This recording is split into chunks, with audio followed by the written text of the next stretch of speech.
What if you could know the biggest regrets people have when they reach the end of their lives? Would it change how you live today? The Top 5 Regrets of the Dying by Bronnie Ware offers an intimate look at the lessons shared by those nearing their final moments. As a palliative care nurse, Bronnie listened to the raw, unfiltered truths from people at life's end, and the regrets they wish they had avoided. In this video, we'll dive into the powerful insights that could transform how you approach your own life. Ready to live without regrets. Chapter 1. Bronnie Ware never anticipated that her work in palliative care would lead her to life's most important lessons. As a nurse who cared for patients during the final weeks of their lives, she was a witness to both the fragility and depth of the human experience. These men and women, at the edge of life, often found themselves reflecting on their past, unraveling the choices they made, and confronting the realities of what truly mattered in the end. Over time, Bronnie began to notice a recurring theme in their conversations, a pattern of regrets that surfaced again and again. What people wished they had done, how they wished they had lived differently, and how their lives could have been transformed had they made different decisions. This journey into the minds and hearts of her patients is what inspired her to share their wisdom with the world. The most common regret Bronnie encountered was something both heartbreaking and inspiring. "I wish I'd had the courage to live a life true to myself, not the life others expected of me." This statement echoed through the rooms of many of her patients, their eyes filled with a sense of loss for what could have been. So many of them had lived their lives for others, fulfilling the expectations of parents, society, or spouses at the cost of their own dreams and desires. It was an idea that haunted Bronnie, as she saw the pain in their expressions when they realized the gap between the life they had lived and the one they had truly wanted. The weight of this regret often came from a place of love and duty. People believed they were doing what was expected of them. Many had followed career paths that seemed responsible, yet passionless. Some had remained in relationships that lacked fulfillment, out of fear of judgment or loneliness. Others simply avoided the risks that would have brought them closer to their true selves, fearing the consequences of failure or societal disapproval. As the years passed, these choices became like a web that trapped them in a life that didn't reflect who they really were. Bronnie's patients spoke of their unfulfilled dreams with a kind of reverence, as if these dreams had a life of their own, just out of reach but forever lingering. There were artists who had never painted, writers who never put pen to paper, travelers who never left their hometowns.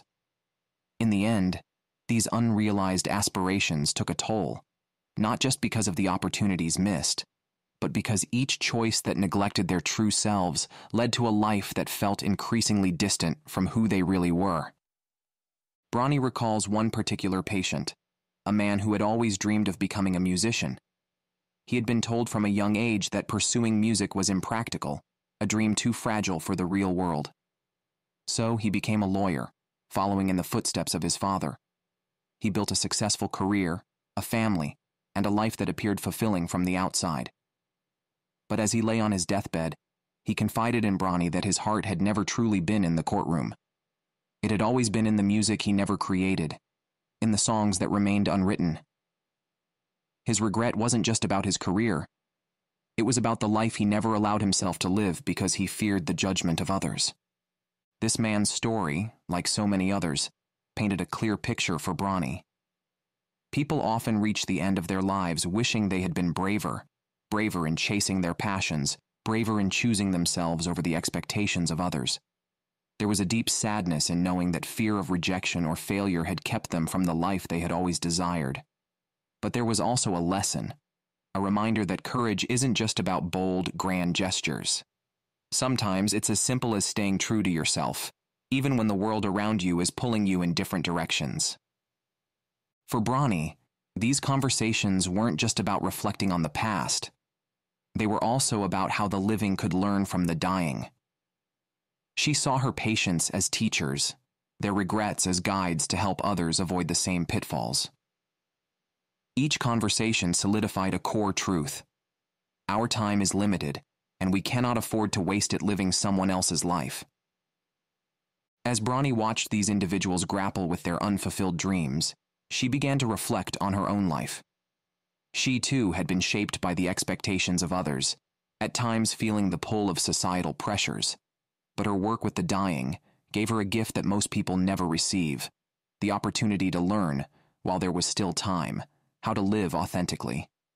It became clear to her that honoring one's true self wasn't just a luxury for the brave or the bold, it was a necessity for everyone who wanted to live a life without regret. By sharing these stories, Bronnie hopes that others will take the leap even when it's difficult. The courage to be true to oneself, she realized, was the foundation of a life well lived. Whether it's in the pursuit of a dream, in the relationships we choose to cultivate, or in the way we navigate the world, the decisions that honor our deepest desires are the ones that will bring us the most peace when our time comes to an end. With this newfound understanding, Bronnie encourages readers and listeners to reflect on their own lives. Are you living a life that feels true to who you are? Or are you letting the expectations of others dictate your path? The answer to these questions can shape the course of your life. The courage to live authentically, while it may seem challenging in the moment, is the key to living without regret when your days are numbered. As Bronnie guides us through the first and perhaps the most poignant regret of the dying, she sets the stage for the lessons to come. Each regret she uncovers serves as a mirror, reflecting back to us the choices we make every day. And with each reflection, we are reminded that the power to live a life without regret is always within our grasp. It just requires the courage to follow our hearts. Before we continue with the next chapter, please show some love by hitting the like button so we can create more videos for you. Chapter 2. As Bronnie Ware continued her work, sitting at the bedside of those nearing the end of their lives, she noticed another recurring theme, one that was often accompanied by a deep, aching sadness. "I wish I hadn't worked so hard," many of her patients confessed. This regret, Bronnie observed, was most common among men, though women also expressed it. The realization that they had spent so much of their precious time consumed by work, while neglecting relationships and the simple joys of life, weighed heavily on them. The modern world, with its constant push for productivity and success, often prioritizes work over everything else. Many of Bronnie's patients had fallen into the trap of working long hours, striving for career advancement and accumulating wealth, believing that these achievements were the ultimate markers of a successful life. Yet, in the final weeks of their lives, they began to question the value of these pursuits. Was the time spent at the office worth the moments they missed with their children, partners, and friends? The answer, more often than not, was no. One of Bronnie's patients, a man in his 70s, had been a successful businessman. Throughout his life, he had worked tirelessly to build his company, often sacrificing family vacations, missing his children's milestones, and distancing himself from his wife. At the time, he believed he was doing it all for them, for his family. He wanted to provide them with financial security and a comfortable life. But as he lay in his hospital bed, frail and facing the end, he realized that what his family had needed most was not more money, but more of him. His children had grown up without him being fully present, and his marriage had suffered under the weight of his absence. The man's success in business had come at a tremendous personal cost, one he could never reclaim.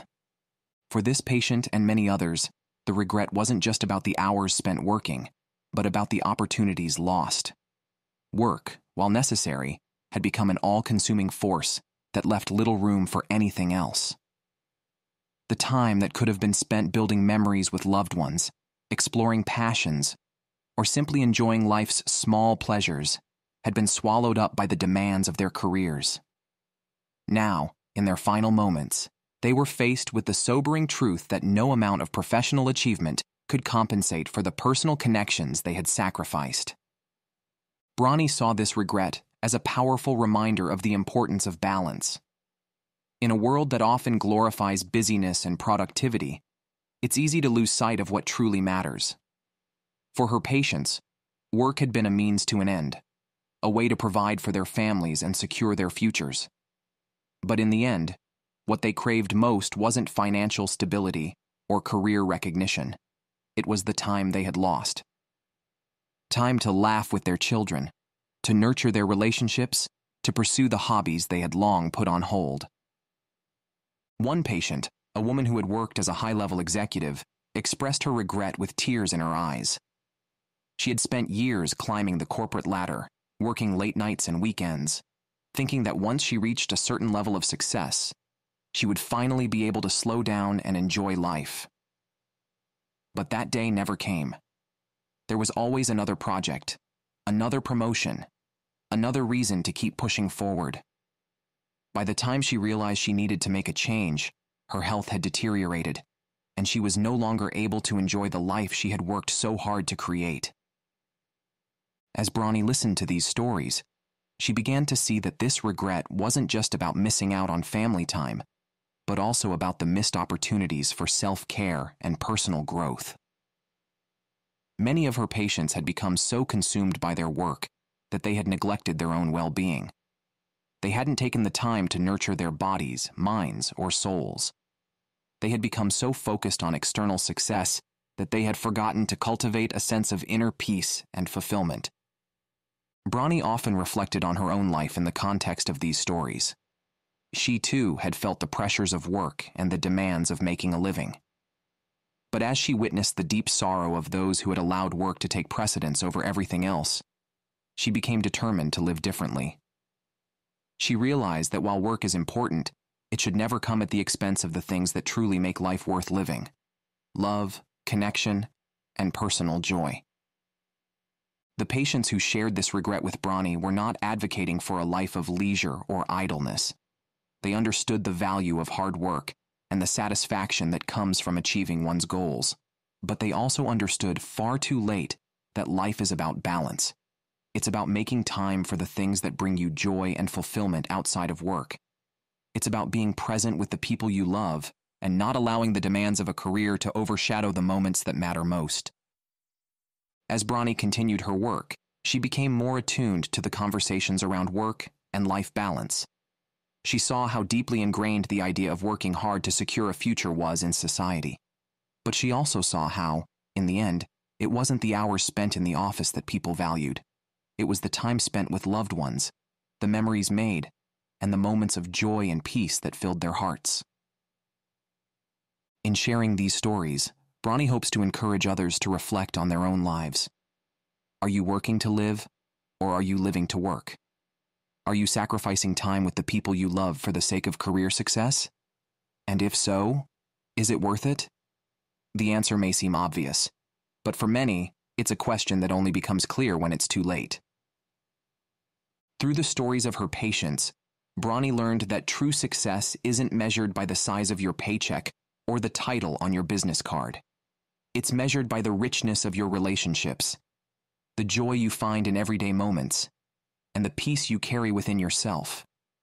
And in the end, it's these things, not work, that will bring you the greatest sense of fulfillment and happiness. With this understanding, Bronnie implores her readers and listeners to reconsider their relationship with work. It's not about abandoning your career or giving up on your dreams, but about finding a balance that allows you to thrive both professionally and personally. It's about making sure that, when the end comes, you can look back on your life and feel that you spent your time wisely, not just in the pursuit of work, but in the pursuit of joy, connection, and love. As we move through life, it's easy to get caught up in the busyness of work and the pressures of success.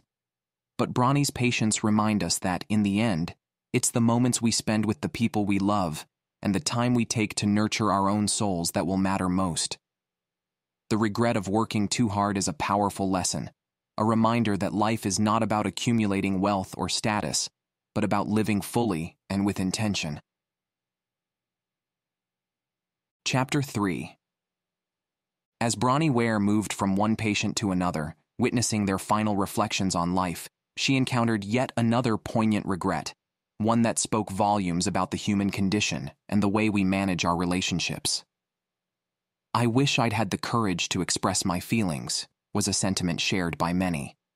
It wasn't just about grand declarations of love or sweeping confessions, but about the smaller, everyday moments, moments where patients had held back their true emotions for the sake of peace or out of fear of vulnerability. This regret revealed a universal truth. We often suppress our emotions, choosing instead to navigate life with guarded hearts. Whether it's the fear of rejection, the discomfort of confrontation, or the perceived strength in maintaining control, we sometimes believe it's easier to remain silent than to risk the complications that come with being emotionally honest. Bronnie's patients knew this all too well, and as they faced the end, they were struck by the realization of what they had lost by holding back. One patient, a woman in her 60s, had spent much of her life bottling up her emotions. As a young girl, she had learned that showing emotion, particularly sadness or anger, was a sign of weakness. She grew up in a household where emotional expression was discouraged, and so she carried this belief into adulthood. In her marriage, she often swallowed her feelings, afraid that being too emotional would upset the delicate balance of her relationship. Over the years, this pattern continued, and although her marriage appeared stable on the surface, there was always an undercurrent of tension, resentment, and unspoken hurt. It wasn't until she lay on her deathbed, with her husband sitting beside her, that she fully realized the weight of her silence. All the things she had wanted to say, the hurts, the disappointments, the love, had been buried deep inside her for decades. Now, in her final days, she regretted not having been more open, more vulnerable. She had spent so much time trying to keep the peace, but in doing so, she had built a wall between herself and her husband, one that now felt insurmountable. For many of Bronnie's patients, this regret wasn't just about romantic relationships, it was about all relationships. Parents who hadn't told their children how proud they were, siblings who had never mended old wounds, friends who had drifted apart because no one had the courage to say, "I miss you." Bronnie saw that the fear of emotional honesty had cost her patients some of the most important connections in their lives. They had sacrificed depth and intimacy for the illusion of harmony, and now, at the end, they yearned for the emotional closeness they had missed. The reluctance to express emotions often stems from a fear of conflict. Many of Bronnie's patients had avoided difficult conversations because they didn't want to upset anyone or cause drama. But as they faced the finality of death, they saw that avoiding these conversations had only caused more pain. The unspoken frustrations, disappointments, and unmet needs had festered over time, creating distance between them and the people they loved. Now, they wished they had been braver, that they had spoken their truth, even if it meant risking a temporary conflict. Bronnie recalls a particular conversation with a man in his late 50s who had been estranged from his brother for over 20 years. The two had had a falling out in their youth, and neither had made the effort to reconcile. Both men had been too proud, too afraid of the vulnerability that would come with apologizing or admitting fault. As the years passed, their silence became a barrier that seemed too big to overcome. But as this man lay in his hospital bed, nearing the end of his life, he was consumed with regret. He wished he had reached out, wished he had told his brother how much he missed him, how much he still loved him, despite their differences. But now, it felt too late. This regret, Bronnie observed, was a powerful reminder that emotional courage is one of the most important forms of bravery. It takes strength to be vulnerable, to show someone your true self, flaws and all. But it is in this vulnerability that we find connection, healing, and understanding. Bronnie's patients, in their final reflections, realized that the relationships they had cherished most were the ones where they had allowed themselves to be open and honest. The ones where they hadn't held back their feelings, but had expressed their love, their hurt, their joy, and their fears with authenticity. For those who had allowed their emotions to remain unspoken, there was a deep sense of loss. They regretted the missed opportunities for connection, the unspoken words that could have mended relationships or deepened bonds. In the end, they saw that their reluctance to express their feelings had cost them the chance to live fully and to love fully. Bronnie, through her work and her own introspection, began to see the transformative power of emotional expression. She realized that by holding back, we deprive ourselves and others of the opportunity for true intimacy and understanding. We keep ourselves at a distance, believing it's safer. But in reality, it only leaves us feeling more isolated. The lesson Bronnie took from this regret was clear. Speak your truth, even when it's uncomfortable. Express your feelings, even when you're afraid. Because in the end, it's the relationships we build, the connections we nurture, and the love we share that matter most. And those connections can only be deepened through honesty, openness, and emotional bravery. Bronnie often thought about how this regret could be avoided.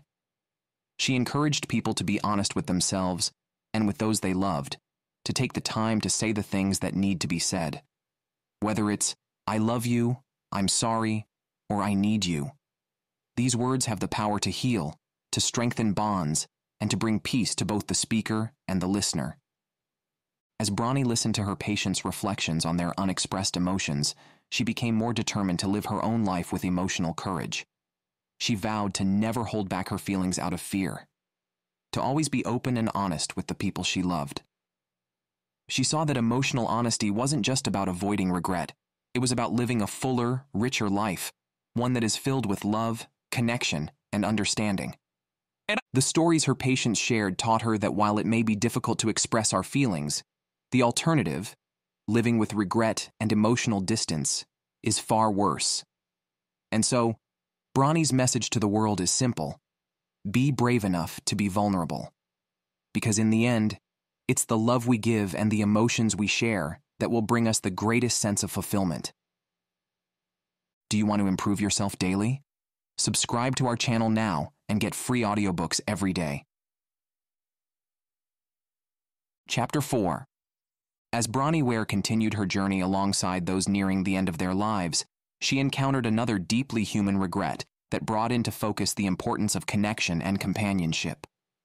"I wish I had stayed in touch with my friends." This regret, expressed with wistful longing, spoke to the simple truth that many of her patients had allowed their most cherished relationships to drift away, lost to the busyness of life and the passage of time. For so many of Bronnie's patients, friendships had once been a source of immense joy, comfort, and laughter. These bonds had provided support during difficult times and companionship during moments of celebration. But as life moved forward, and careers, family, and responsibilities took over, those friendships had often taken a back seat. What was once a relationship nurtured with time and care had become neglected, until eventually the connection faded altogether. One of Bronnie's patients, an elderly woman named Marie, spoke of her once vibrant circle of friends. In her youth, Marie had been part of a close-knit group of women who had shared everything: joys, sorrows, secrets, and dreams.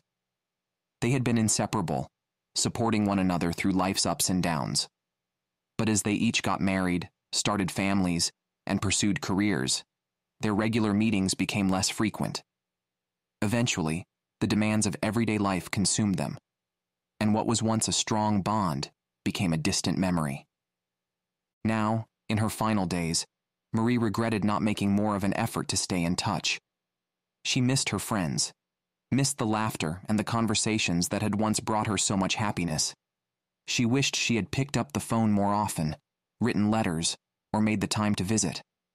Her friends had been a vital part of her life, and yet, in the rush of raising a family and building a career, she had allowed those relationships to fade into the background.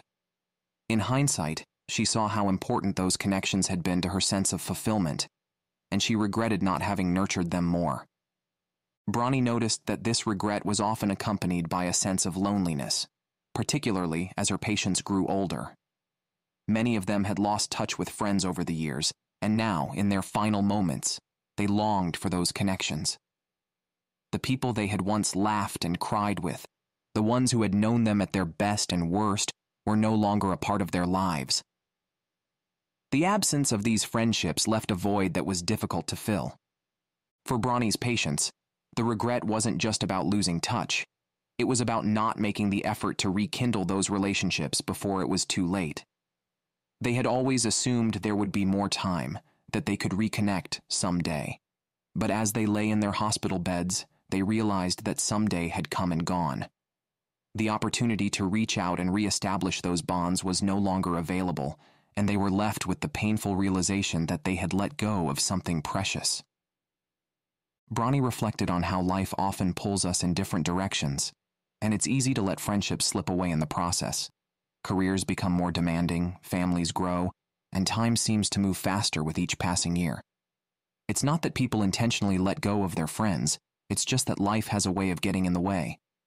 But as her patients looked back, they recognized that the friendships they had once taken for granted were some of the most meaningful connections they had ever had. Another patient, a man named Robert, had spent most of his life building his career in the corporate world. He had friends in his youth, good friends, the kind who knew everything about him and stood by him through thick and thin.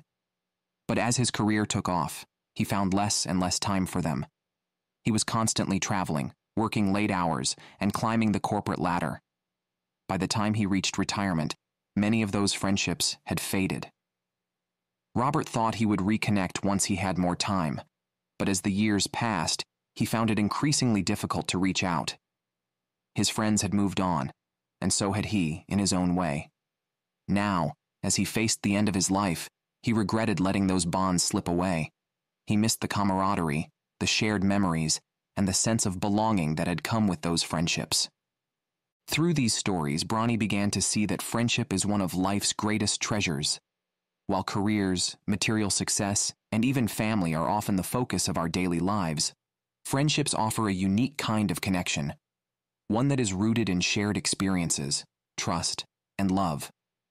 Her patients, in their final reflections, often realized that their happiest moments had been spent with friends, laughing, talking, and simply being in each other's company. But these connections require effort.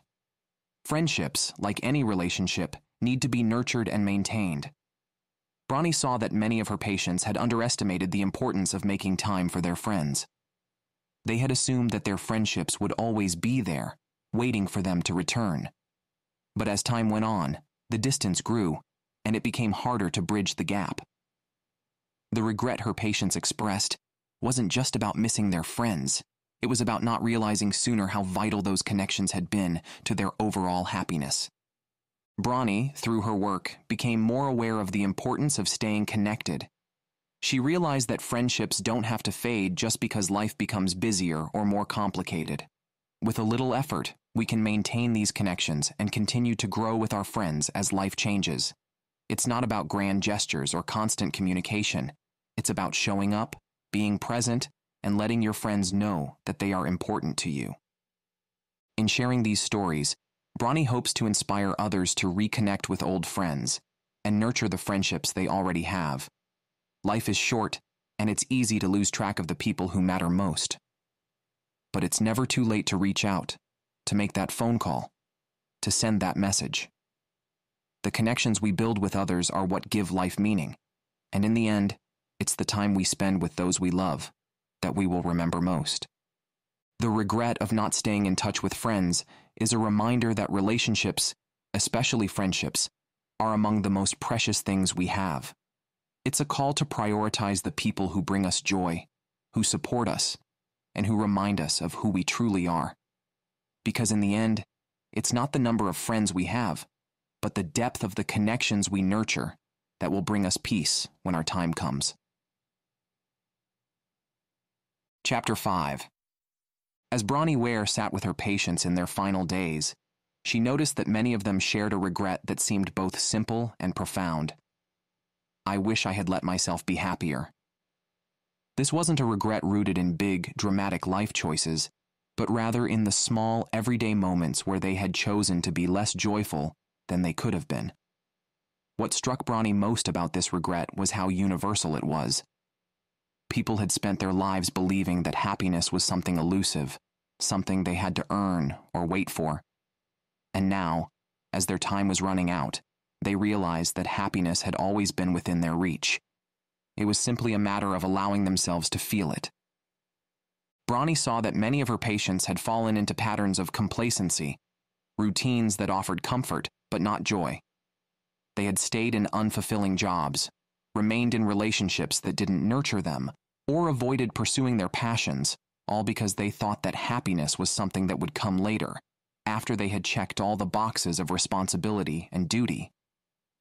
But in the end, they realized that happiness isn't something that comes from external achievements. It's a choice, a state of mind, and a way of living that they could have embraced at any time. One of Bronnie's patients, an elderly man named David, had lived what many would consider a successful life. He had a stable job, a comfortable home, and a loving family. Yet, as he reflected on his life, he couldn't shake the feeling that he had missed out on true happiness. He had spent so much of his life worrying about what others thought of him, trying to meet their expectations, and following a path that seemed right, but wasn't truly his own. David admitted that he had been afraid to take risks or to let himself enjoy life fully, always holding back because he felt there was something more important to be done first, whether it was work, responsibilities, or meeting societal expectations. For David, happiness had always felt just out of reach. He believed that once he had achieved certain milestones, he would finally be happy. But those milestones came and went, and still, he felt unfulfilled. As he approached the end of his life, David realized that happiness was never something he needed to wait for.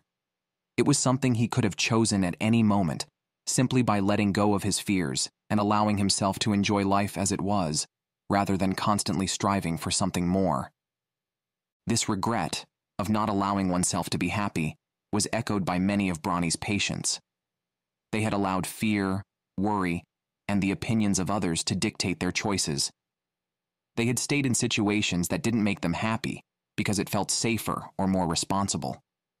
But now, as they faced the end, they saw that the only person holding them back from happiness had been themselves. Bronnie reflected on how society often teaches us that happiness is something to be earned. We are conditioned to believe that we must work hard, achieve success, and meet certain expectations before we can deserve to be happy. But her patients, in their final reflections, realized that this belief had robbed them of the simple joys that life had to offer.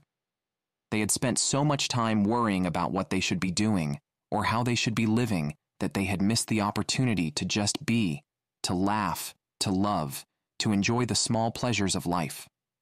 One patient, a woman named Sarah, had always been a worrier. She had spent her entire life trying to plan for every possible outcome, constantly fearing that something would go wrong if she didn't stay in control. Her need for control had prevented her from truly enjoying the moments of her life, as she was always focused on the next task, the next problem to solve. As she reflected on her life with Bronnie, Sarah realized that her constant worrying had kept her from experiencing the happiness that had always been available to her. She wished she had allowed herself to relax, to let go of her need for control, and to simply enjoy the ride. Sarah's story was a common one. Bronnie saw that many of her patients had allowed fear and anxiety to overshadow their happiness. They had spent so much time worrying about the future, or regretting the past, that they had missed the beauty of the present moment. Now, as they neared the end of their lives, they longed for the simple pleasures they had overlooked, spending time with loved ones, enjoying nature, laughing at silly things, or simply being at peace with themselves. For Bronnie, this regret held a powerful lesson. Happiness is a choice, and it's one we can make at any time, regardless of our circumstances. The key, she realized, is to let go of the things that keep us from happiness: fear, worry, and the need for control. Her patients taught her that happiness isn't something we need to chase or earn. It's something we can choose simply by deciding to embrace life as it is and by allowing ourselves to be present in the moment. Through her patients' reflections, Bronnie came to understand that happiness is often found in the simplest things: the warmth of the sun on your skin, the sound of laughter, the feeling of being loved and connected to others. It's not about achieving big goals or accumulating wealth or status. It's about being present, letting go of the things that weigh you down, and choosing to see the beauty in the world around you. As Bronnie listened to her patients, she realized that many of them had lived their lives according to a set of rules that they believed would lead to happiness. They had worked hard, followed the rules, and done what was expected of them, but they had never truly felt the joy they had hoped for.